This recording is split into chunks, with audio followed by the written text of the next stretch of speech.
as a daylight raid with 4 carriers, we had something like 160 aircraft, of which, say, 80 of them or 90 were bombers, and each bomber with, I think, 4,000 pounds of bombs, and 80 fighters, dispersed one way or another. And I was put in charge of the whole lot. Anyway, that's why I got my interest in it, in seeing that this is put in right perspective in history, because it was the first time that the Navy had sought to destroy a strategic target, which was quite inaccessible. When I say quite inaccessible, except for the B-29s, who proved ineffective, rather like the Vulcan raids in the Falklands.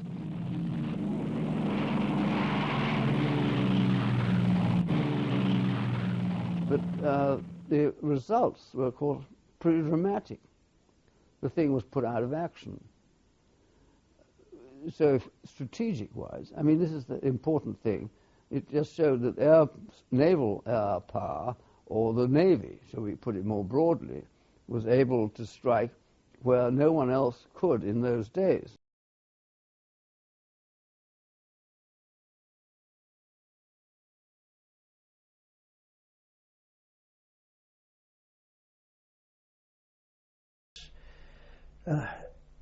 Again, some strategists decided we'd done a good job, but let's make sure of it. We'll go again the next day. The spirit of adventure has gone by now. You've been highly trained to do a job, and you know you've got to do it.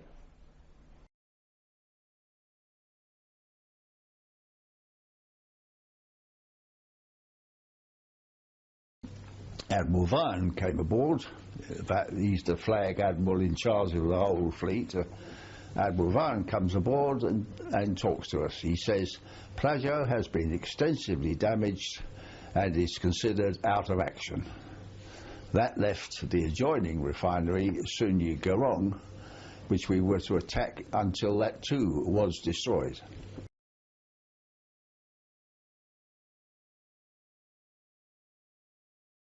So there was another big briefing with wonderful models and photographic layouts of the target, this time for Meridian Two, against the Soengei Gerongoil refinery, and I was to go this time.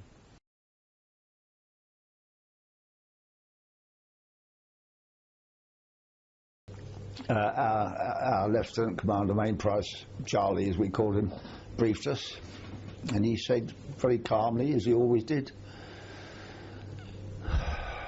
I have to tell you that I consider this to be a suicide mission. I asked the Admiral to send the fighters in first to shoot the balloons down, but he refused, because he said it would tell the Japs we were coming. I believe they will know that anyway, because there's no other worthwhile target in the area. He also suggested that we might bomb from above balloon height, which was 6,000 feet. But the CO said, but I believe that would result in inaccurate bombing. So I said that 854 would follow its normal procedure and dive vertically, releasing at 1,000 feet. Finally, I consider this strike to be so dangerous that if anyone would prefer not to fly, I shall respect his wishes, shall not repeat not think any the less of him for doing so. I could hardly believe my ears. Senior naval officer telling me I need not go, if I didn't want to opt out. Nobody spoke. Right, thank you, gentlemen, said the CO. Tomorrow morning.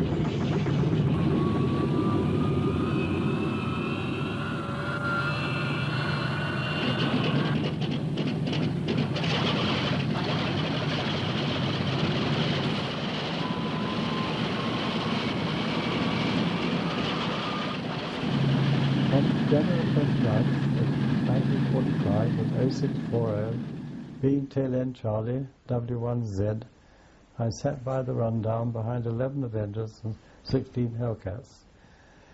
The others on board had suffered the horrors of Meridian 1 on the 24th.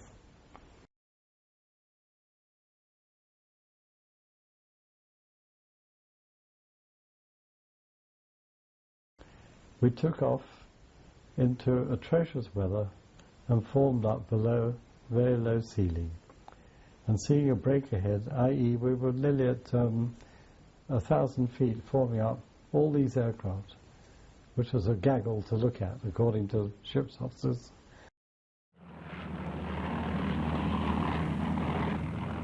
"12 Avengers from 857, 12 Avengers from 849, 12 Avengers from 854, 12 Avengers from 820 Squadron, 24 Corsairs from 1830 and 1833 Squadrons, 24 Corsairs from 1834 and 1826 Squadrons, 16 Hellcats from 1839 and 1844 Squadron, and 12 Fireflies from 1770 Squadron, a total of 124 aircraft.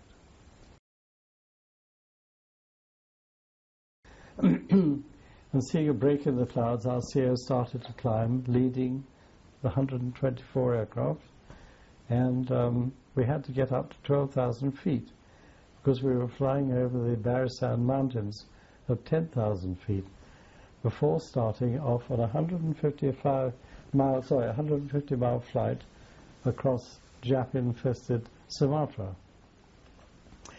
Our path was through, obviously, enemy fighters, heavy aircraft fire, which had burst up to 10,000 feet.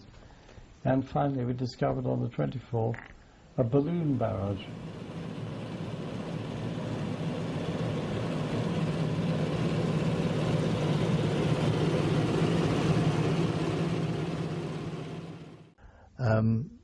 Was we not only had the Japs to fear out there because we didn't know what they were going to do to us if we went down, but the sharks weren't friendly either. And my air gunner shouted through to me to say there was a Jap on our tail, and his job to give me jinking instructions to see, and he said he's coming in on the port quarter, and I would turn which way he told me, and then it sort of all went quiet, and apparently we didn't know at the time, but he jammed his turret. And if you jam your turret on an Avenger, you can't release it until you land. So he was in a pretty bad state. Then my observer went. The gun underneath 303, there's a seat in the back, and if you use the gun, you go under the seat and clamp it down on top of it. He thought he'd done this, but there was a bit of rope scudding around in the back of the aircraft, and he hadn't. And when I was doing the violent manoeuvres to get away from this Jap, he was being chucked around the inside of the aircraft. At one stage, he had hold of the control wires. I found myself having to put God knows how much strength on the stick to bring her out. And in doing that, I didn't know then he'd cut his hand all the way through with the control wires, pretty badly. But anyway, we were getting pretty desperate, this old, I suppose, and frightened. I suppose in the end the Jap had used up all his ammunition, and he came running in front of me like that. It was a silly thing to do, and I shot him down.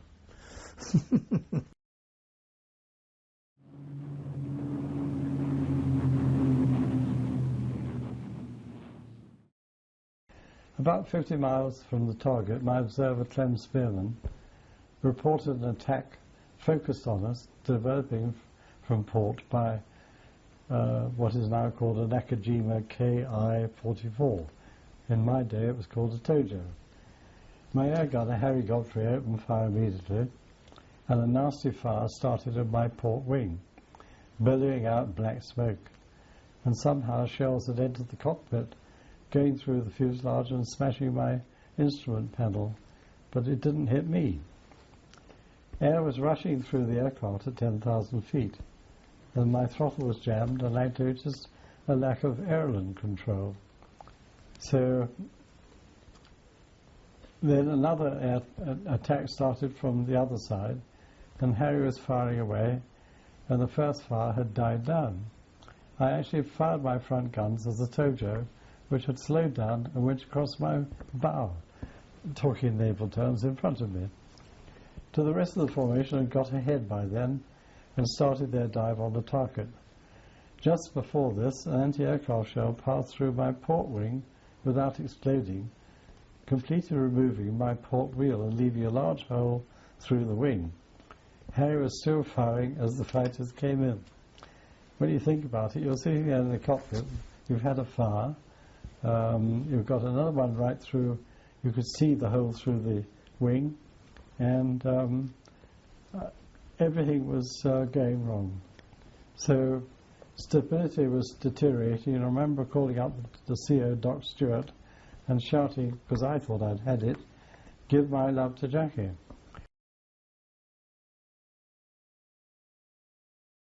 Then I pushed the nose down, and the bomb bays had been opened earlier, and using my trim tabs, that's what they were called, that's right, to keep a line on the target.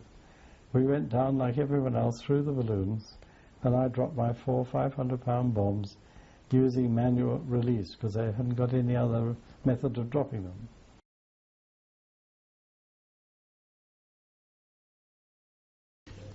In tight formation, very tight, we approached Soengei Gerongoil at 12,000 feet. And the CO called, as he always did, line astern, go. We are a formation of 6, having one particular target. We all dropped back to 100-yard intervals. I heard my gunner's Browning chattering and stop. The gunner comes on the intercom. "There's an Oscar on our tail skip, but my gun's jammed." I was about to say, "Unjam it, you bloody fool," and I changed my mind. And I said, "Don't worry, I'm going down now, it won't matter."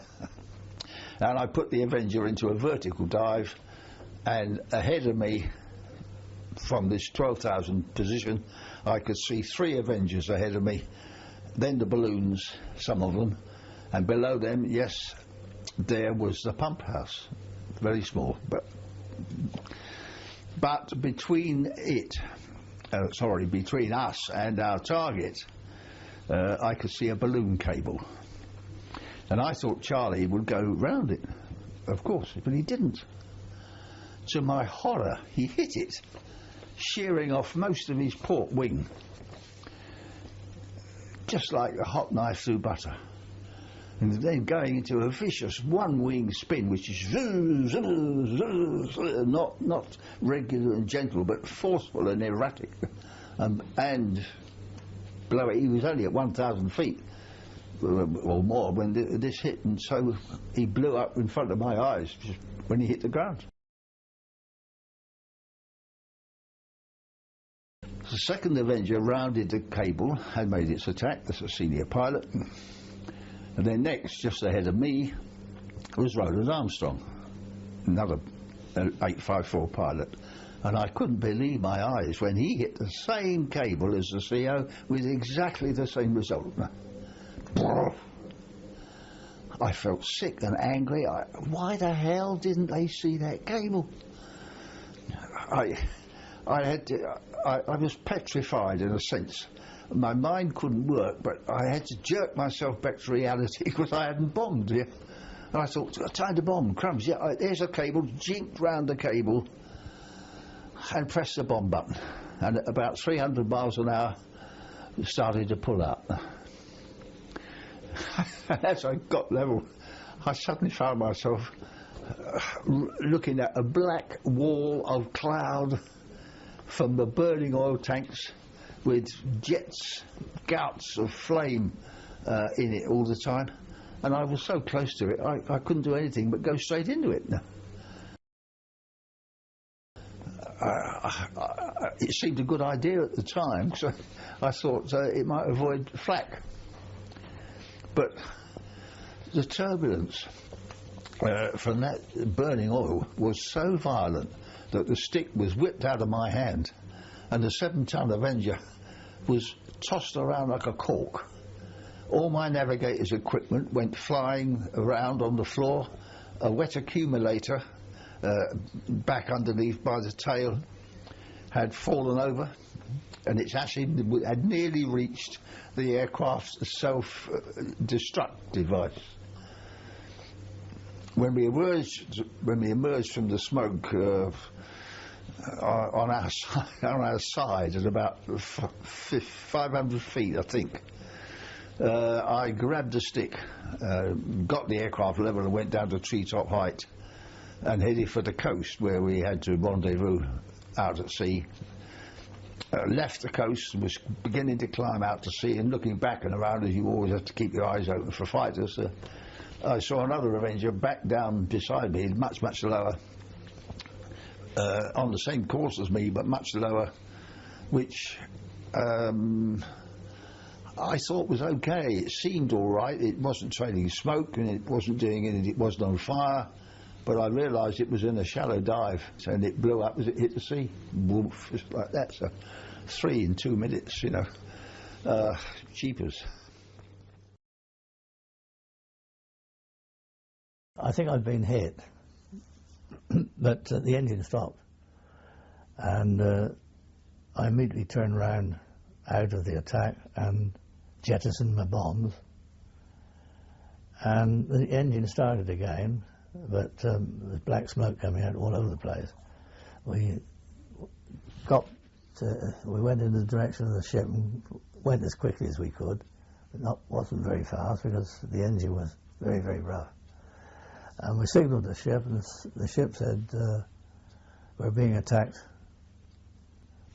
fly due south in the circle, which we did, and I'd already given the orders to ditch, but she still just managed to keep going. In the end, the ship signalled us and said, come on in, which we did, and as soon as we landed, it burst into flames and they just pushed it straight overboard.